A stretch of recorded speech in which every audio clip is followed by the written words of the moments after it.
So for the last couple weeks, YouTube has been flooding my suggested video box with Deagel Report videos for some reason. So I don't know if the Deagel Report is making another round on social media. It's becoming popular again. But since YouTube keeps hitting me with it, I guess I'll make a video about it and disagree with almost everybody on what it actually is and what it means. So with the Deagel Report, we have all these YouTube experts, social media experts, media experts, and retired military personnel, etc., telling us that this is a forecast for some kind of event. Now, Deagel has chosen not to share any raw data, algorithms, line of thought as to how they came to these numbers, so on and so forth. So the first rule of science and research is if you can't look at the raw data, the conclusion is just bullshit. So that's how we need to approach the Deagel Report if we're looking at it as a scientific object.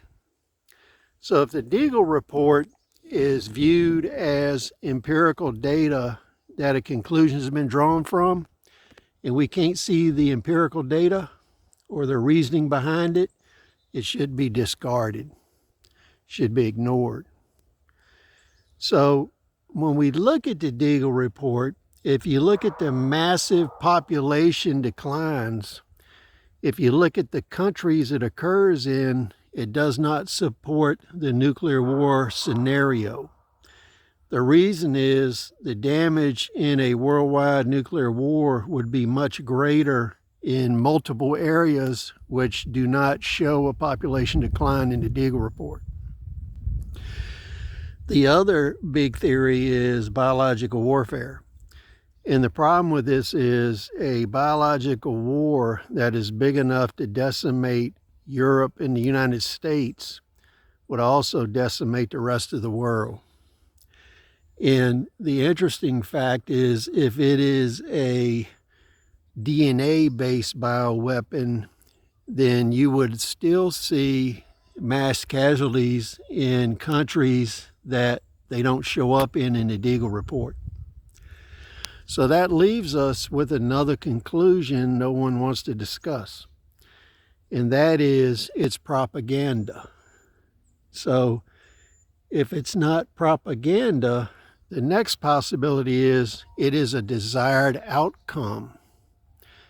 And personally, I think it is a desired outcome by the powers that be in the globalist type individuals that are behind Deagel. If you look at the intelligence organizations, they support eugenics. And part of eugenics is the basis of population control, whether preborn or postborn. So when we look at the Deagel Report, what that is really a desired outcome of killing off mass amounts of the world population put out by the fools that support it. So I would not hold my breath as to the intelligence of the people behind this, because if they want worldwide massive population destruction, they are not good people. So please share your thoughts. We'll see you on the next video.